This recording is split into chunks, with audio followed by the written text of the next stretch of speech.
हा मंत्र सकाळी उठल्यावर अंथरुणात बसून आपल्या दोन्ही हातांच्या तळव्यांकडे पाहून म्हणावा.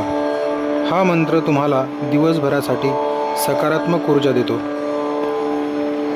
कराग्रे वसते लक्ष्मी, करमध्ये सरस्वती, करमूले तु गोविंदम, प्रभाते करदर्शनम.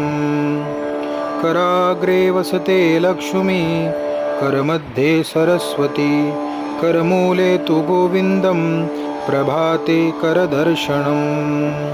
कराग्रे वसते लक्ष्मी, करमध्ये सरस्वती, करमूले तु गोविंदम, प्रभाते करदर्शनम. कराग्रे वसते लक्ष्मी, करमध्ये सरस्वती, करमूले तु गोविंदम, प्रभाते करदर्शनम.